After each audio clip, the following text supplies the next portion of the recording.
Movie की starting होती है एक बैंक से जिसे समुद्री लुटेरे लूटने आए हैं। उनकी बॉस लेडी होती है और जब वो बैंक लूट करके जाते हैं तो उनका सामना एक लड़के से होता है और वो उन्हें रोकने की बहुत कोशिश करता है जिसका नाम रोलिन होता है।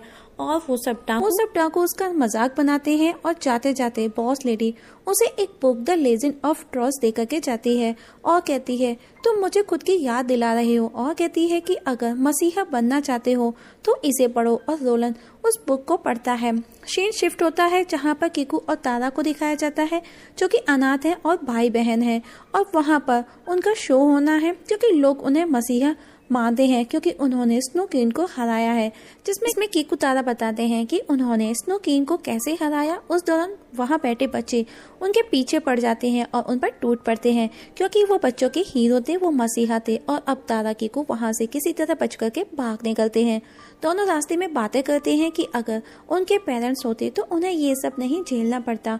और अब कीकू कहता है हमको अपने नाम बदल लेने चाहिए और अब हम किसी को भी अपने बारे में कुछ नहीं बताएंगे। कीकू इस सब से बहुत ज्यादा परेशान हो चुका है, शहर शहर जा करके और अपनी हकीकत सबको बता करके। तभी कीकू अपनी दोस्त अल्फिडा जो कि एक पायलट है उसको सिग्नल दे करके बुलाता है क्योंकि वो पैदल चल करके थक चुका है। और अब अल्फिडा उन दोनों को ओम के पास लेकर के जाती है।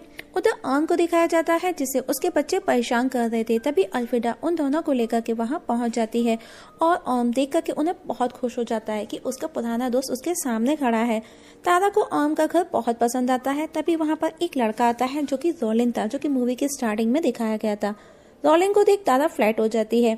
अल्फिडा उसे बताती है कि तुम वही हो ना जिसको एक लेडी, वो बॉस लेडी ने वो जो बुक दी थी वो मेरी माँ थी। और अब रोलिन बताता है कि मेरी सबसे फेवरेट मसीहा तारा है जिसने हमें स्नो क्वीन से बचाया। और अब वो बड़ी बड़ी शेखी पकड़ता है और उसे पता ही नहीं होता कि वो जिन मसीहा की बात कर रहा है वो उसके ही पास उसके सामने बैठे हैं। अल्फिडा उसका मजाक बनाती है। तारा ओम को कहती है कि ये सब तुमने सुनाया क्या। और अब ओम की चोरी पकड़ी जाती है और रोलिन भी उन दोनों को पहचान जाता है। इस बात पर वो उनसे पूछता है कि क्या तुम दोनों वही तारा कीकू हो, जिस पर तारा हाँ बोल देती है, जो कि कीकू नहीं चाहता और उसे अच्छा भी नहीं लगता और वो उस पर गुस्सा करता है। और दोनों भाई बहन के बीच में आर्गुमेंट होने लगता है।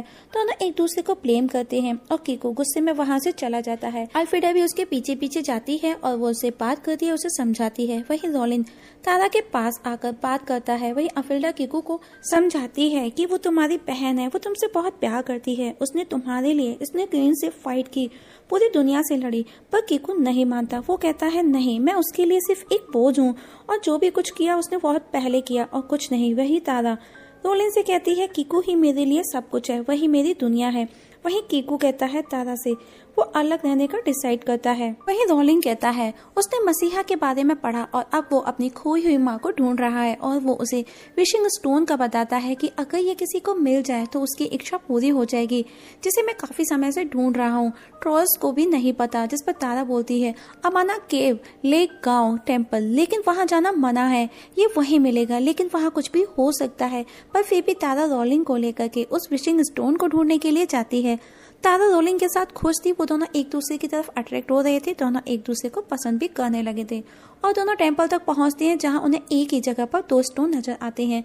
और तभी अचानक से उनके नीचे की जमीन खिसक जाती है और वो किसी ट्रैप में फंस जाते हैं और एक जगह पहुंचते हैं और दोनों अलग अलग हो जाते हैं। और तारा रोलिन को एक मिरर से देख रही थी जहां उसे उस रूम में तरह तरह की परेशानियों का सामना करना पड़ रहा था। तारा भी उसे बचाने की पूरी कोशिश करती है और वो उसे वहां से बाहर निकाल लेती है। और अब दोनों वहां से निकलते हुए एक जगह पहुंचते हैं जहां पर हर तरफ चलता हुआ लावा बह रहा था और दोनों उस विशिंग स्टोन तक पहुंचते हैं। और जब दोनों उसे टच करके अपनी अपनी विश मांगते हैं तो उसमें से आग और बर्फ दोनों निकलती हैं और आकाशवाणी होती है आग की तरह गर्म और बर्फ की तरह ठंडे बनो, अपने अंदर की बुराई खत्म करो। तभी वहां पर स्नो क्वीन आ जाती है और कहती है जब तुमको इस धरती पर एक तारा दिखेगा, इस धरती पर मेरा राज होगा। और उसे पकड़ने उसके पीछे भागती है तो तारा एक पिलर से टकरा करके गिर करके बेहोश हो जाती है। वहीं रोलिन एक आग में कन्वर्ट हो चुका था और हर जगह आग ही आग होने लगी थी। सारी बर्फ पिघलने लगती है पर वो मंदिर का कुछ भी नहीं होता। वहीं तारा को जब होश आता है तो वो देखती है कि वो स्नो क्वीन जैसी बन रही है और वो समझ जाती है कि स्टोन में कुछ तो प्रॉब्लम है। ये दो जादू से बना है, आग और बर्फ। स्नो क्वीन मुझ पर और आग का शैतान रोलिन पर हावी हो रहा है। और वो दोनों अपनी सिर्फ फूंक से ही छोटे छोटे से स्नो क्रिएचर और फायर क्रिएचर बना देते हैं, जिससे हम देखते हैं कि फायर के एक क्रिएचर से ढेर सारे क्रिएचर बन जाते हैं और वो 1 के 4, 4 के 8 होने लगते हैं। तारा उनको बढ़ता देख उन्हें फ्रीज कर देती है, पर फिर भी एक उनमें से बच जाता है और अब तारा ओम के पास जाकर पता करने का डिसाइड करती है, क्योंकि वो स्नो क्वीन का कभी नौकर हुआ करता था। शायद वो बता सकता है कि ये सब हमारे साथ में क्या हो रहा है। वहीं ओम को दिखाया जाता है, बीच रात में उसे ठंड लगती है। वो उठता है और वो लकड़ी जलाने के लिए और लकड़ी लाने जंगल जाता है। जब वो लकड़ी लेकर के लौटता है तो देखता है सुबह हो चुकी है और वो शॉक्ड हो जाता है कि उसकी फैमिली गर्म पानी के मजे ले रही थी। तभी पास ही एक वोल्केनो ब्लास्ट होता है और सब हवा में होते हैं। दूसरी तरफ तारा और रोलिन को दिखाया जाता है, जो कि ओम के लिए निकलते हैं और वो राजा ट्रोल की बातें सुनते हैं, जो कि उनका सिपाही उन्हें बताता है कि किसी ने पुरानी नदी के लेक श्राप को जगा दिया है, जिसकी वजह से पूरी दुनिया खतरे में आ गई है। जिस पर ट्रोल राजा सिपाही को उस शख्स को जल्द से जल्द ढूंढने का बोलता है जिसने श्राप को वापस से जगा दिया। अब तारा उनकी बातें सुनकर के और ज्यादा परेशान हो जाती है कि उससे इतनी बड़ी गलती कैसे कर दी, और अब वो वापस दोनों अपना भेष बदलकर ओम से मिलकर सब कुछ ठीक करने का डिसाइड करते हैं, क्योंकि अगर उन्हें किसी ने उनके इस रूप में देख लिया तो वो दोनों पकड़े जाएंगे। तभी वो दोनों सिपाहियों से बचते हुए स्टेज पर आ जाते हैं, जहाँ पर एक स्टेज शो चल रहा था, पर वो दोनों ऐसे शो करते हैं मानो जैसे वो स्टेज परफॉर्मर हो। वहाँ बैठा एक बंदा रोलिन को कुछ कहता है, उसे कमेंट करता है, तो रोलिन को गुस्सा आता है और रोलिन वहाँ आग लगाने लगता है। तो तारा वहाँ आकर के आग बुझाती है और अब राजा सब समझ जाता है कि इन दोनों की वजह से ही वो लेक श्राप जागा है और अब सब उन्हें पकड़ने उनके पीछे पड़ जाते हैं। तो दोनों किसी तरह वो दोनों एक घोड़ा गाड़ी लेकर के ओम के घर जाते हैं। वहीं राजा अपने सिपाही पर गुस्सा करता है कि जाकर उन दोनों को पकड़ो। वहीं ओम के घर शैतान आके वो छोटे छोटे से क्रिएचर ढेर सारे बन जाते हैं, जो ब्लास्ट करना शुरू कर देते हैं। तभी एक बड़ा सा धमाका होता है, जिसे देख कीकू वापस तारा को बचाने के लिए लौटता है। हर तरफ भगदड़ होने लगती है, पर सही सलामत बच जाते हैं। तो ओम से तारा पूछती है कि क्या तुमने बताया किसी विशिंग स्टोन का रोलिंग को, जिसे हमने ढूंढ लिया, पर वो उल्टा हम पर हावी हो गया है और हम दोनों ऐसे बन गए हैं।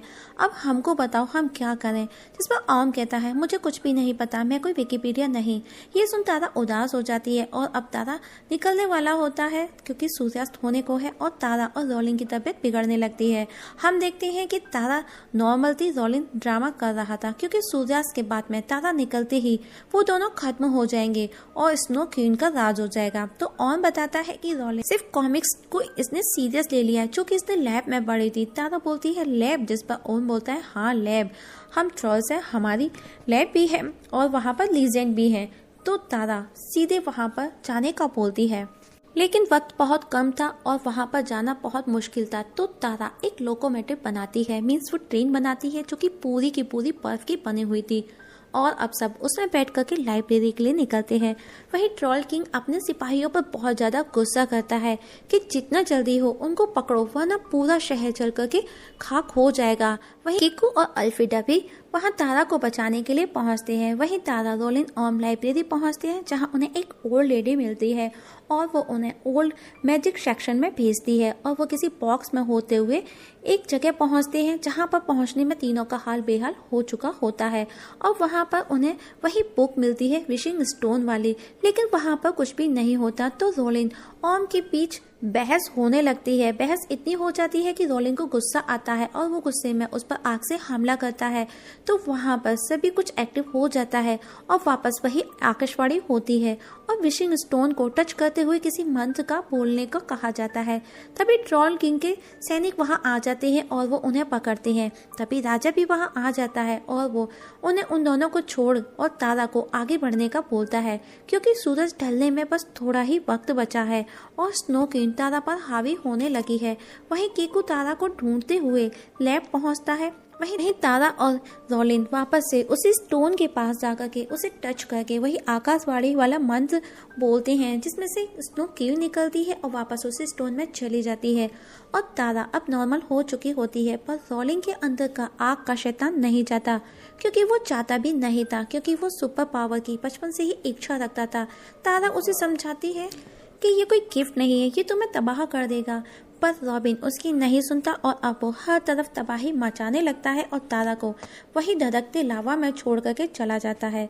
और अभी सूर्यास्त हो चुका होता है और तारा भी आसमान में चमकने लगता है, जिसकी चमक से रॉलिन एक फायर मॉन्स्टर बन जाता है, धधकता हुआ मॉन्स्टर। तभी तारा को ढूंढते ढूंढते किकू तारा के पास पहुंचता है और धधकते हुए लावा से बचते हुए किसी तरह वो अपनी बहन तक पहुंच जाता है और दोनों एक दूसरे के गले लग जाते हैं। दूसरी तरफ मॉन्स्टर रॉलिन पूरे शहर में तबाही मचा रहा था। तभी तारा, किकू और अल्फ्रेडा वहां पहुंचते हैं और अब राजा के साथ मिलकर रॉलिन को शहर से दूर करने के लिए उस पर अटैक करते हैं।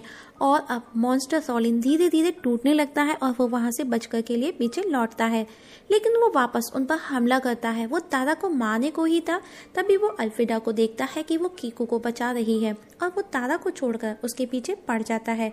उस मौके का फायदा उठा करके तारा अपनी आइस ट्रेन से उस पर हमला करती है और उसे वहां से दूर खींच करके ले जाती है और एक नदी में जाकर गिर जाती है, जिसमें गिरकर मॉन्स्टर रॉलिन ठंडा होकर के मर जाता है। जहां ढेर सारे शैतानी क्रिएचर जो आग के क्रिएचर थे वो भी आकर के मॉन्स्टर को मरता देख रोने लगते हैं। सबको लगता है कि तारा मर चुकी है, सब बहुत दुखी होते हैं, पर तारा उनके पीछे आकर के खड़ी हो जाती है, जिसे देख कर के सब खुश हो जाते हैं और दोनों भाई बहन एक दूसरे को गले लगाते हैं और दोनों एक दूसरे को सॉरी भी बोलते हैं। और इस तरह तारा सबकी जान के साथ साथ पूरे शहर को बचा लेती है और रॉलिन के उन छोटे छोटे फायर क्रिएचर को राजा महल में काम करने के लिए रख लेता है और तारा किकू को ढेर सारे तोहफों के साथ में उन्हें विदा करता है, जहां उनके पास में वो विशिंग स्टोन भी था। तो तारा किकू को पूछता है कि तुमने इस स्टोन से क्या मांगा। तारा बोलती है कि ये विशिंग स्टोन झूठा है और मूवी के लास्ट में हमें दिखाया जाता है कि तारा किकू को उनके पेरेंट्स मिल जाते हैं, जो कि तारा की विश थी, और इस जगह मूवी खत्म हो जाती है। दोस्तों, आप लोगों से एक छोटी सी रिक्वेस्ट है, अगर आप इस चैनल पर नए हैं तो प्लीज़ सब्सक्राइब करना ना भूलिएगा और अगर वीडियो पसंद आए तो लाइक और शेयर भी कर दीजिएगा और आपके कीमती सुझाव कमेंट सेक्शन में कमेंट करके जरूर बताइएगा। वीडियो देखने के लिए थैंक यू सो